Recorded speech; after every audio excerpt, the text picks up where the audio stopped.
Hello and welcome back to Let's Play Wrath of the Righteous with me, Bregaton. The Dry Crossroads.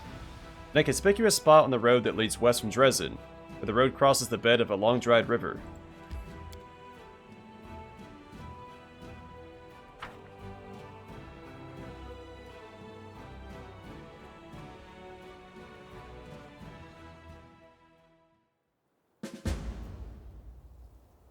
Precisely.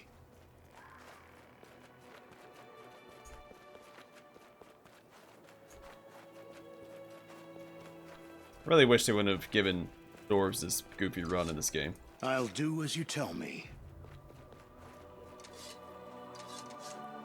Quiet you. Leave him alone. He's with us. You're late, Greyboar. A group of thugs blocks your path. They're armed and look like they're ready to fight. Their leader faces you with his hands on his hips. We didn't think you were going to show. But you wouldn't do that to us, would you, Greyboar? Where's the target? I know you're a professional. I've never worked with you before. So listen up. I'm watching you. No funny business, or I'll make you bleed. Got it? True. We haven't worked together before, so I give you a warning of my own. If you threaten me again, I'll cut out your heart and shove it up your butt. Got it? The gang bursts out laughing. Their leader nods his approval. He seems alright. I think we can work with him. Respect. No wonder she... He raises his eyebrow pointedly. Has such a high opinion of you. I hope your friends won't get cold feet when it's time to act. Don't you worry about my bunch. Not our first hunt. As long as the target's where it's supposed to be, they'll do what they've been told. Is she here now? Probably. You know she doesn't like to show up too early. She's smart. Wants to scout out the area first. I respect that. Once we've cornered the target, she'll be here. Or not. It's impossible to tell with her. Is everything ready? Now wait just a minute. She said that you'd be in charge of all the preparations. She told us to wait for your arrival and follow all of your instructions. So why don't you scout out the area, figure out what needs to be done. We'll need at least 3 places for the crew to hide. We need a good location for our archer as well. And that trail over there bothers me. Makes it too easy for our target to escape. He points to a trail that branches off from the road and disappears into the woods. We need to see if there's a way to block that path somehow. I'll go scope out the area. Go ahead, boss. We'll just sit here and await your orders. Waste not a minute. These thick bushes can provide ample cover for an ambush. These trees can hide more than a solitary hunter. It could conceal an entire wagon. Follow your instinct. This rock is an excellent hiding place and provide good cover against range attacks.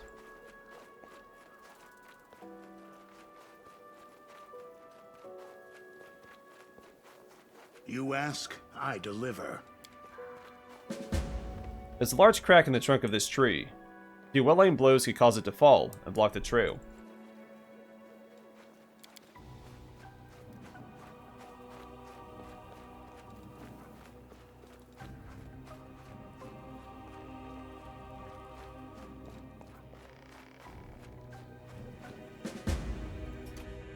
This is a suitable position for an archer that overlooks the entire area.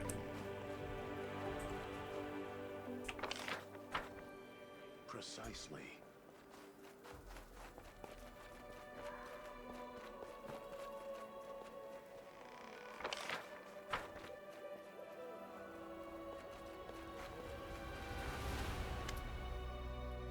Well, how's it going, boss? Had a chance to look around yet? Any orders?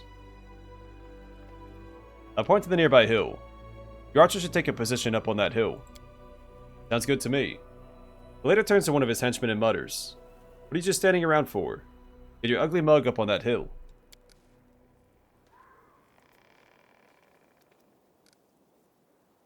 The ugly mug grabs a bow, deftly checks the bowstring in the quiver, then strolls off nonchalantly in the direction of the hill. Point to the bushes and the massive rock. Place your crew in the bushes along the road, behind those trees, behind that huge boulder. Can do. There's some good locations, nice and hidden. Can't see them from the road.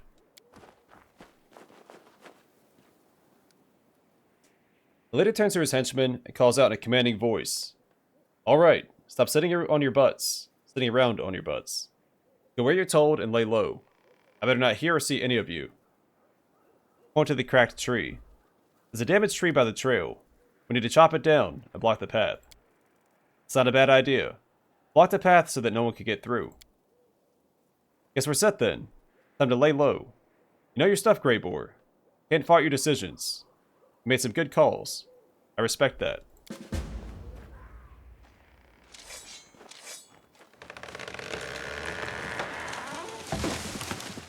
Now, kill him. Everything's ready. We just have to wait for the main character to appear on the stage.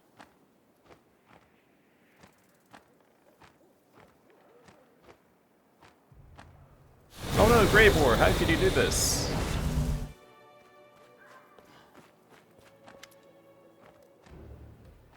This is the first time you have seen Horzala in person.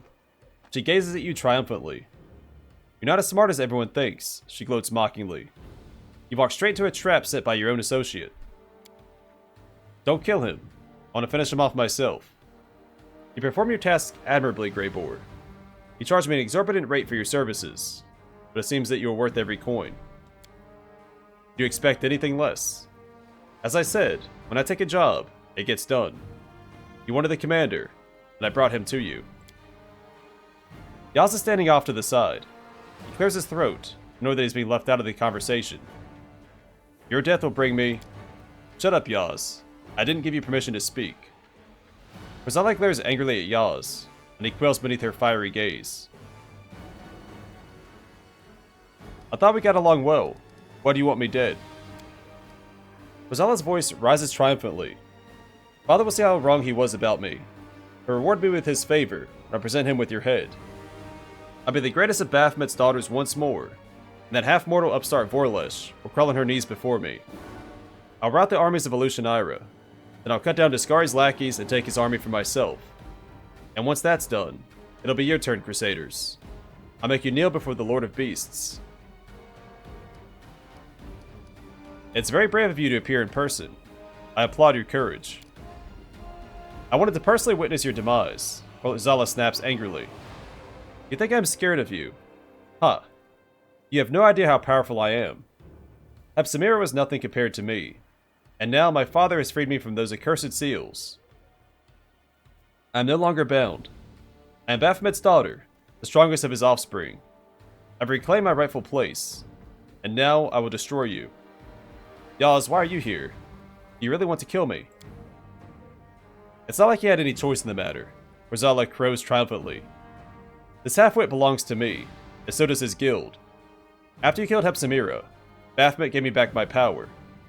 I was restored to my rightful place, and Yaz, who once considered himself my master, became my property. She cracks her knuckles, causing the former leader of the Assassin's Guild to cower in fear. Yaz desperately tries to save face. He forces on a smile.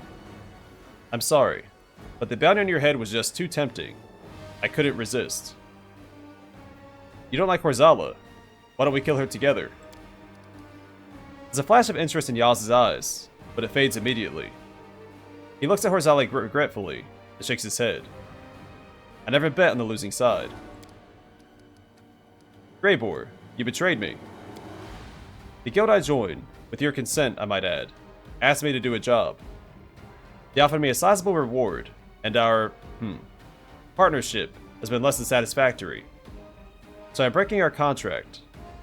Oh, and you're about to be killed by my new employers. If you don't earn his trust, he does actually betray you here, which I don't think has ever happened to me. Also, it's really stupid for him to do that, because you're extremely powerful. Doesn't make any sense. I instructed Grey Boar to lure you here, and he's performed his task admirably. You will not leave this place alive. Grey Boar doesn't even look at you. He's listening to Horzala intently.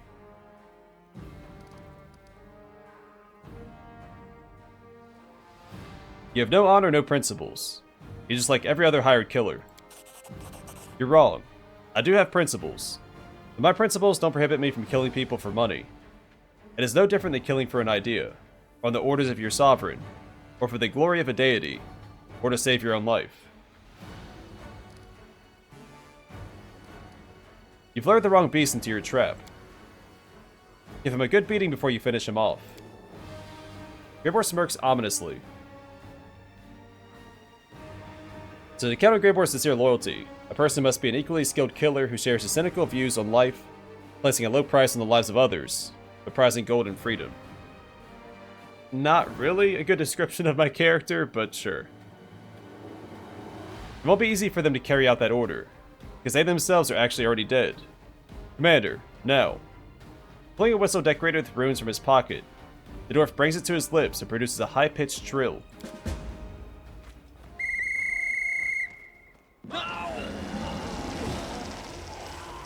This will be quick!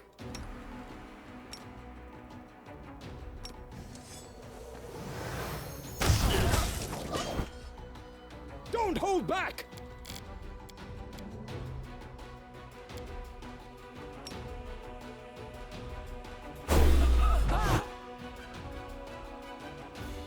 Simply business.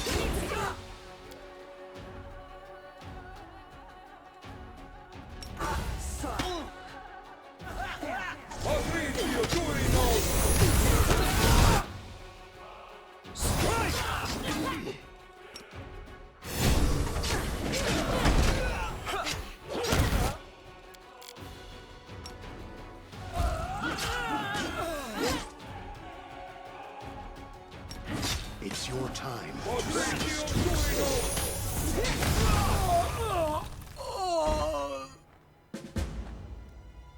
Rosala's curled up on the ground in anguish.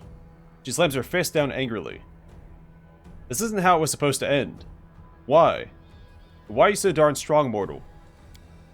Shorty, you little worm. You betrayed me.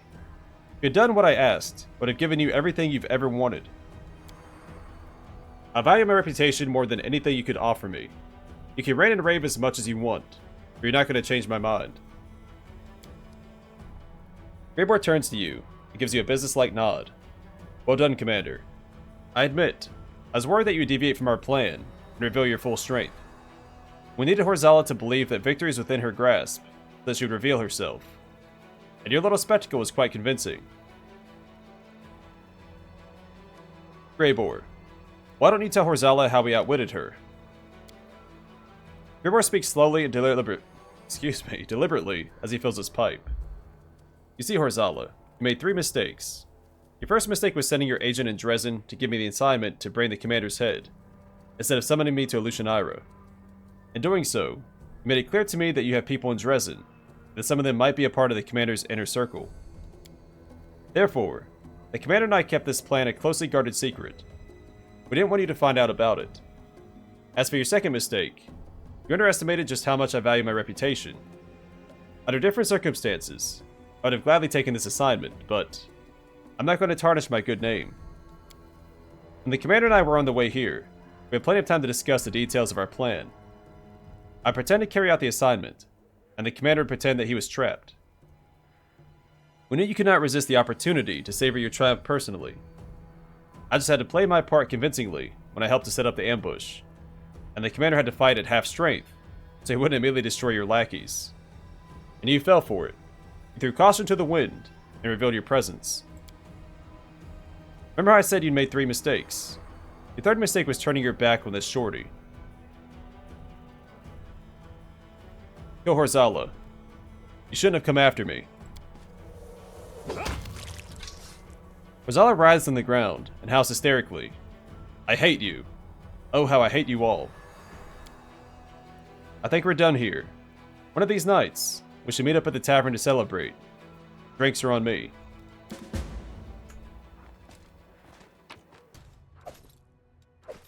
Alright, we can't identify this ourselves.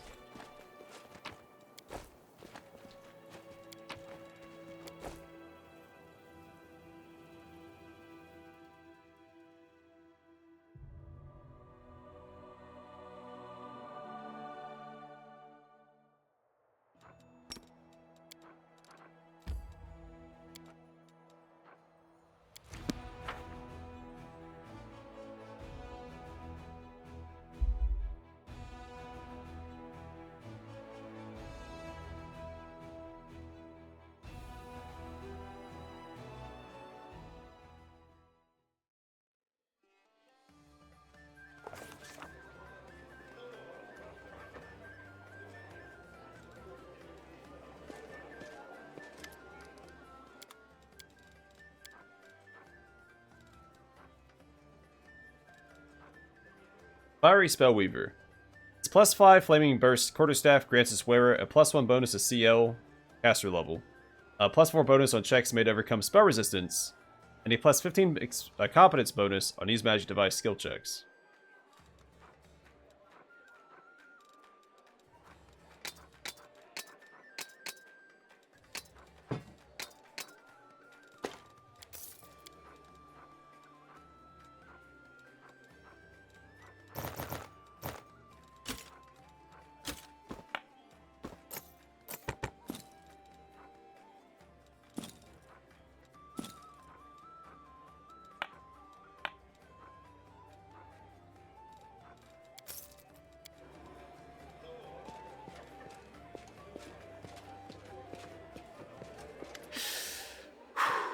Is that the commander who entered the lair of assassins unafraid, wreaking havoc and personally murdering everyone in sight? Why, yes, I think it is him. Well, beer is on me today, just like I promised. Embark greets you loudly, puffing on his pipe as usual. And I expect more attempts on my life. Of course, but he no longer has weapons like Horsala's Assassin's Guild at his command. And the Templars of the Ivory Labyrinth are no match for them. I don't think you need to be wary of any more attacks. Have you ever been tempted to betray me? Well, maybe a little, perhaps. But I never violate the terms of my contracts. Justice, villainy, loyalty, treachery, all these words carry no meaning for me anymore. But my reputation, for that, I will put my life on the line. The dwarf smirks. You've proven that you always keep your word. Your reputation is well deserved. Did you ever have any doubts about me, Commander? Gribbar looks flattered as he exhales a huge cloud of tobacco smoke. Thank you for remaining loyal to me. It's not about loyalty. It's just business, and... But perhaps you are right about that. I like you. I rarely say that to people, and almost never to my employers. But here we are. The dwarf cuts off abruptly, goes silent for a while. He puffs on his pipe, lost in thought. Finally, he speaks. I enjoy traveling with you, and I would have felt regret if you had died. Apparently, our adventures together have made me overly sentimental. Have you ever thought about what you're going to do when this war is over? They say that the Assassin's Guild of Evolutionira, of which I pride myself of being a member, has recently lost its leader. I, on the other hand, have been honing my demon-slaying skills to perfection over the past few months. When this whole thing with the world wound is over, I'll return there and try to become one of the aristocrats of Evolutionira. That is what they call themselves, if I remember correctly.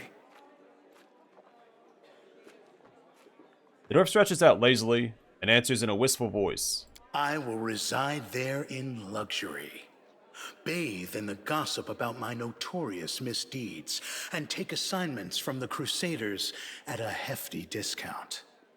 If the demons are trying to occupy our Galarian, why shouldn't we mortals repay them by occupying a part of their realm?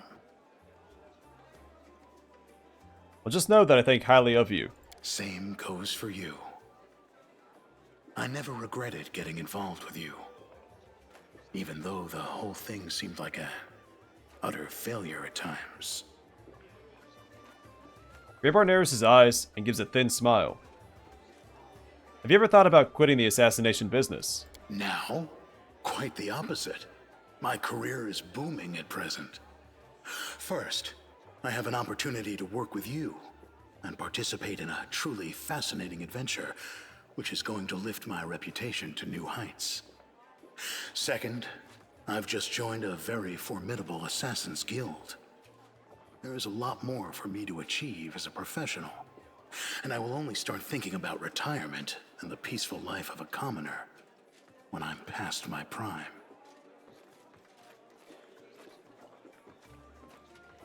The dwarf looks at you in surprise.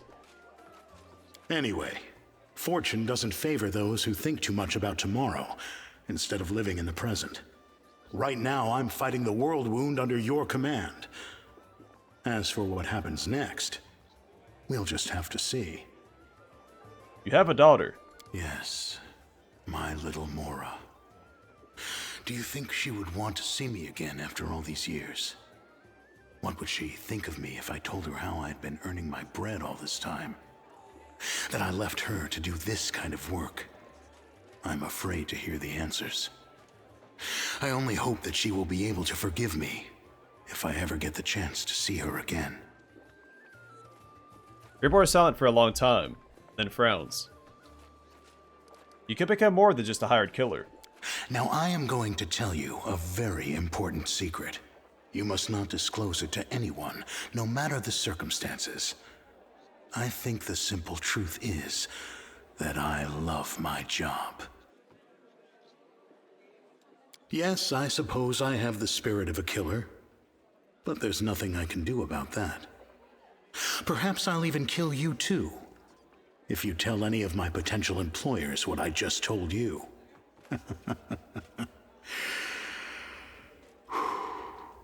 The dwarf chuckles and puffs at his pipe. After we win the war, I think you should retire and go find your family. Maybe you are right. Every road eventually comes to an end, and I've been treading this path for quite a long time. Fine. Let us have one more go at defeating some indomitable evil. And then I'll go into retirement. Gribor smirks for a moment, but he can't hide the sadness that creeps into the cocky bravado of his words. I'm glad we had this talk. You know, Commander. You know, I've always thought that I was a loner by nature. I don't like people. I don't give a damn about them. They don't give a damn about me. And that's how it's always been, until I met you. Are an exception to all the rules. It is completely wrong for a hired blade to have any kind of personal affection for a client. But I do. Whatever lies ahead, I will never regret going on that dragon hunting mission with you. Gribor trails off and looks down. Then he raises his head and looks at you steadily.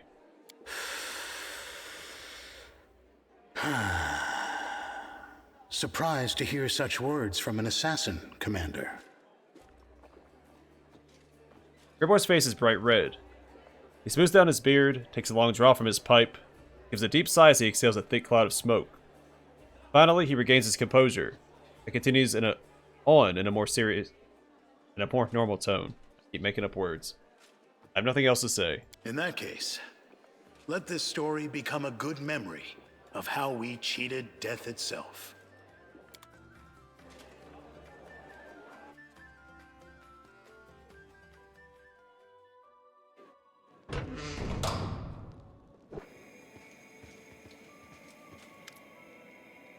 Knight Commander, a group of adventurers claim that a new portal to the Abyss has recently opened in the World Wound, and yet another demon lord is about to invade Golarion. I prepared a detailed report on their case. I thought you might want to ask them some questions. Examine the adventurers.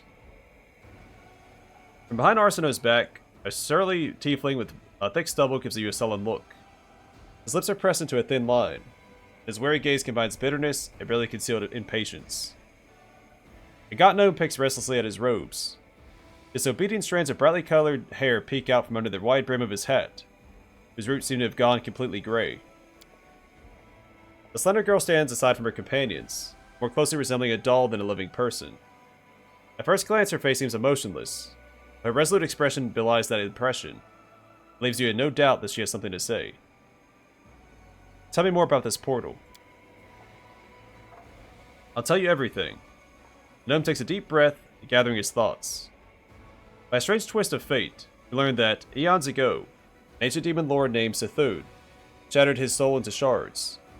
Now he wishes to retrieve them in order to regain his strength, with a view to moving to a cozy new residence somewhere on Golarion.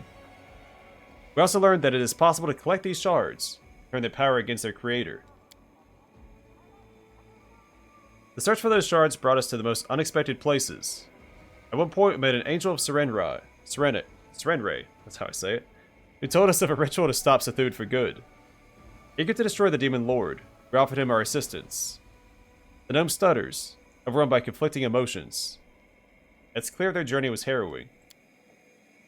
The ritual weakened Sethud, but the angel had to give up his life to finish it. One of our friends fell with him. Our leader, the one who had been our inspiration from the very beginning. The gnome's voice breaks. The girl places a slender hand on the gnome's shoulder before addressing you. We lost an ally and a friend, but their selfless sacrifice allowed us to push Sethud back for a while. He is still there, waiting for a chance to break out of his frozen prison. If someone equal in strength does not stop him before that happens. Thank you. I'll deal with this Demon Lord and his portal personally. Thank you for hearing our plea, Commander.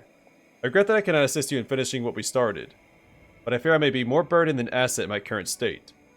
Until recently, the dark legend of Sethud had been long forgotten. Let it be forgotten again. We've done all we can, Commander. Now it's up to you. If he gets free, there'll be no life left anywhere in Golarion. That's right. We've been through so much to reach you. We must let that frozen monster crawl out of his hole.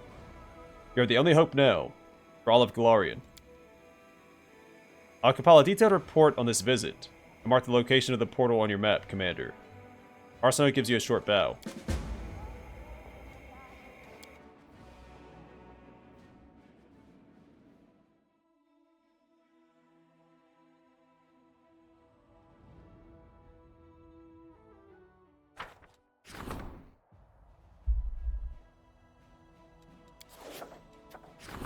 Heartblood. A scouting party has discovered a blood spring that heals wounds. It can even save those who are terminally ill. The healers are asking for permission to use this blood in the making of healing potions, but there are numerous accounts that those healed by the waters of this spring have become more hateful and ruthless. To permit the practice, all units gain a tough feat. Unit has a +2 bonus to saving throws against disease and poison. Alright, not very useful. Refuse it, Crusade morale increases by 25. Refuse the request. Despite its useful qualities, the blood spring frightened the soldiers. The knowledge that they will not be forced to drink blood potions has lifted the spirits of many. Pretty easy to not do. Last forces. As events in the World Wound take an even more dramatic turn, as the Crusaders spill more of their own blood, the people of Golarion have come to understand how high the stakes truly are in this war. When the war reaches its crucial moment, the commander can issue the final call for recruits, and everyone capable of holding a weapon will answer it. But the commander must be wise when choosing the day and hour of such an appeal. An allied Crusader army has been recruited at the commander's headquarters. Army strength is influenced by the number of losses suffered by the Crusaders during the campaign. This decree can be issued only once, as we'll do it now.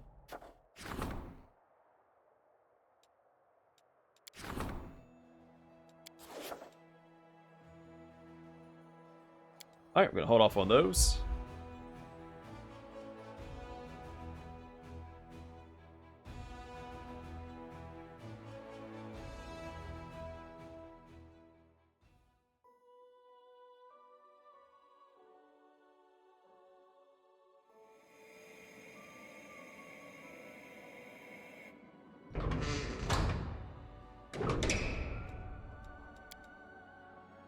Sometimes it feels like I don't have one cleric following me, but a whole temple of Shaylin constantly nagging me to repent. I am sorry. I did not mean to be such a nuisance. I can see that you have not been entirely corrupted by evil, and that you are willing to heed the words of a friend. I struggle to stop myself reminding you what it is like to live a life of faith.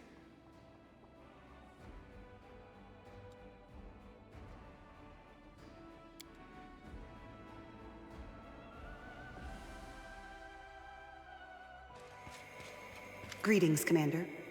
Today I come bearing good news, an invitation. Canabras is throwing a festival to celebrate the Crusaders, and you are the guest of honor. What kind of festival?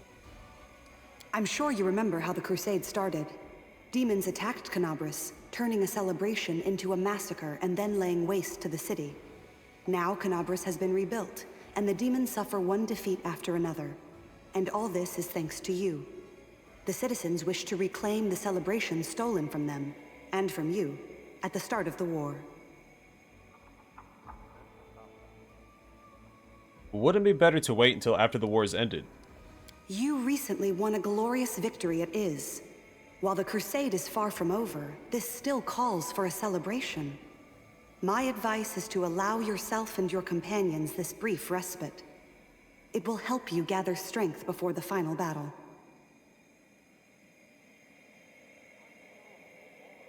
If I go to the festival, who should I take?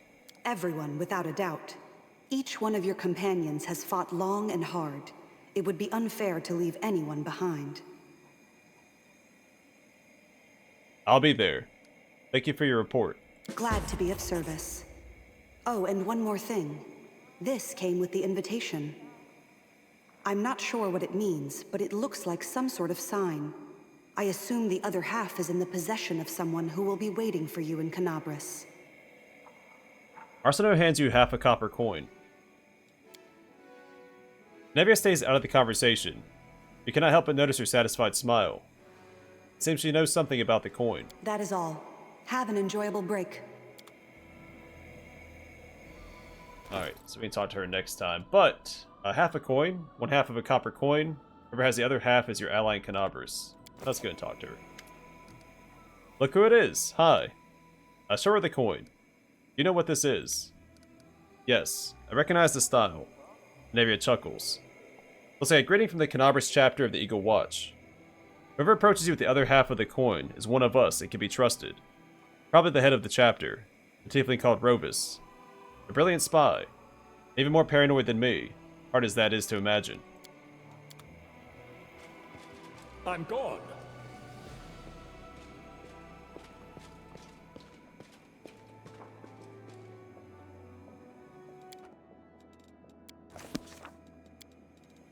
Alright, Sela, Woljif, Nenio is needed.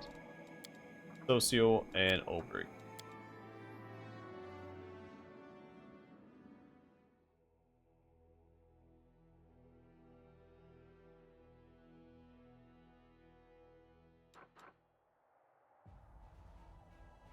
Alright, I'm gonna call it here, and next time we're actually gonna do Nenio's quests. Then we'll worry about some of this DLC stuff. But for now, thanks for watching. I'll see you guys in the next one.